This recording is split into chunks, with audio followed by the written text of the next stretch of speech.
আপনারা যারা সিলেটের দরগা গেটের আশেপাশে কোনো হোটেল খুঁজে পাবেন না, তারা একবার হলেও ট্রাই করতে পারেন হোটেল সুপ্রিম। আমরা অনেক খোঁজাখুঁজি করেছি, কোনোভাবেই দরগা গেটের আশেপাশে কোনো হোটেল খুঁজে পাচ্ছিলাম না। শেষ পর্যন্ত আল্লাহর অশেষ রহমতে গুগলের শরণাপন্ন হই, দেন এই হোটেলটা খুঁজে পাই। ঠিক এই পাশ থেকে আপনি যখন হুমায়ুন রশিদ চত্বর থেকে আসবেন, যেখানে বাস আপনাদেরকে নামিয়ে দিবে, ওই পাশ থেকে বা দরগা গেট থেকে আসবেন, আর এই দিক দিয়ে চলে যাবেন হচ্ছে লালাখাল, জাফলংয়ের মতো সুন্দর যে জায়গাগুলো আছে সেই জায়গাগুলো। রিসিপশন থেকে শুরু করে কাস্টমার সার্ভিস, এক কথায় আমরা খুব অমায়িক পেয়েছি তাদের কাছ থেকে।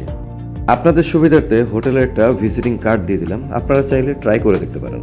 হোটেলের প্রবেশ মুখের ডান পাশে রয়েছে রেস্টুরেন্ট, যেখানে আপনারা কমপ্লিমেন্টারি বুফে ব্রেকফাস্ট পেয়ে যাবেন 2550 টাকার মধ্যে। এটাই আমাদের কাছে মনে হচ্ছিল একটা বেস্ট অপশন।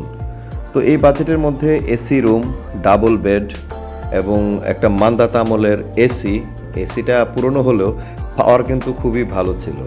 এবং উল্লেখযোগ্য বিষয় হচ্ছে এখানে একটা সোফা সেট দেওয়া ছিল, তো সোফা সেটটা না দেওয়া থাকলে মনে হয় ভালো হতো। বাজেট ফ্রেন্ডলি মনে হয় আমরা ঠিক 2 দিন অবস্থান করেছিলাম এই হোটেলে।